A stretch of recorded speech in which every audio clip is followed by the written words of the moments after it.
Hello YouTube. This intro is the attempt number 2. My video should have been up a few days ago, but when I was editing it, this intro that I'd recorded before, all you could hear was old mate out the back there on his ride-on mower. I didn't even hear it when I was recording it, but anyway, that just drowned everything out. So while it's all quiet, I'll have another go. So, I'm back. Been a few months since I've had anything to do with trains. Had all sorts of things going on, one thing and another, and just plain lost the motivation and drive to even get in here. But that all changed.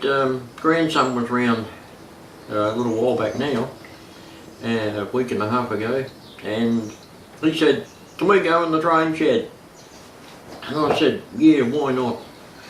So in we came and got the broom out and got rid of heaps of cobwebs, and he did his usual thing and started pushing trains around, and yeah, it was just enough to tweak me back into action.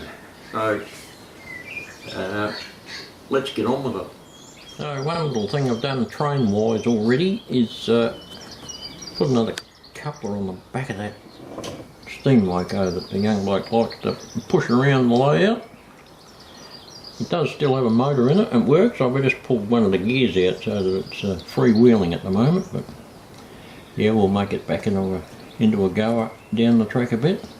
So yeah, that's what he does normally, pushes things around. Apart from that, this has been happening. So first up, it turns out that there was a lot of rain getting in through the rusted tin floating on the outside of the shed, and the moisture had got in and got to all the skirting boards and made them very rotten and black and horrible. So I've finished ripping all those out, as you can see. They go all around the bottom. So I've got rid of those, hurled them out of the way, and I've been cleaning out the muck from in behind the line, and hopefully that'll dry out if we don't have any rain for a few days, and I can do something about short sheeting on the outside where the moisture was coming in. So that's one thing I've attended to. And the other thing was the power for the controllers for the track and to run the trains. I just had plugged into this power point there in the middle, and it went down, dribbled across along the floor and into a little power board, and then I knew I had to do something about it sooner or later, because it's cord laying on the floor is no good. You just end up tripping over it and whatnot. So anyway, I turned the power off the shed and pulled the switch to bits and run a line from there up over yonder and down past there, and it goes in underneath, and there's a power board underneath. I'll show you. The main lines come, power line comes down to that plug there, and I'll put a little, bit hard to see in this light, but there's a multi-plug board there, and I can plug my controls into that and just plug that into that when I'm running it, or fit that to a switch very shortly, rather than just having an extension to keep unplugging and plugging.